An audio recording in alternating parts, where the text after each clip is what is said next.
je me suis intéressé aux abeilles, j'en ai fait mon métier. J'ai eu beaucoup de ruches. Il se trouve qu'au bout d'un moment, j'ai compris que c'était très compliqué de faire de l'apiculture parce que les abeilles disparaissent. Et de faire du miel, on en fait de moins en moins, malheureusement.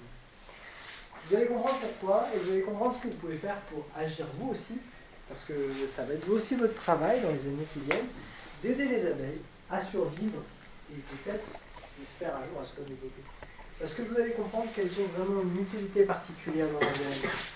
Alors si vous avez des questions pendant la présentation, vous n'hésitez surtout pas, vous levez la main et là je pourrai vous y répondre.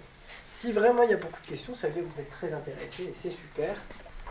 À ce moment-là, à la fin, on fera une petite dégustation. Je vous ai amené quelques pots de miel pour vous faire goûter. Et pendant la dégustation, je répondrai encore aux questions qui peuvent rester.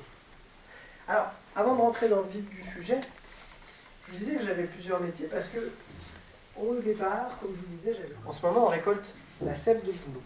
Dans les arbres, la sève monte au printemps pour que les feuilles puissent se former. Et on récupère la sève, on perce un petit trou dans les arbres et on récupère la sève pour ensuite la boire. On fait des cures de sève de bouleau. Sans prendre à vous, c'est si elle se prend dans vos cheveux ou alors si vous marchez dessus. Là, effectivement, elle va vous piquer. Mais c'est vraiment le seul moment où elle peut être un petit peu agressive et dérangeante. Ça, c'est vraiment une grosse différence avec la guêpe. Parce que la guêpe, elle a un dard qui n'est pas lisse, qui est lisse, pardon, qui n'est pas avec un harpon aigu. Donc elle peut piquer plusieurs fois. Et comme on les confond souvent, eh ben, je vous propose une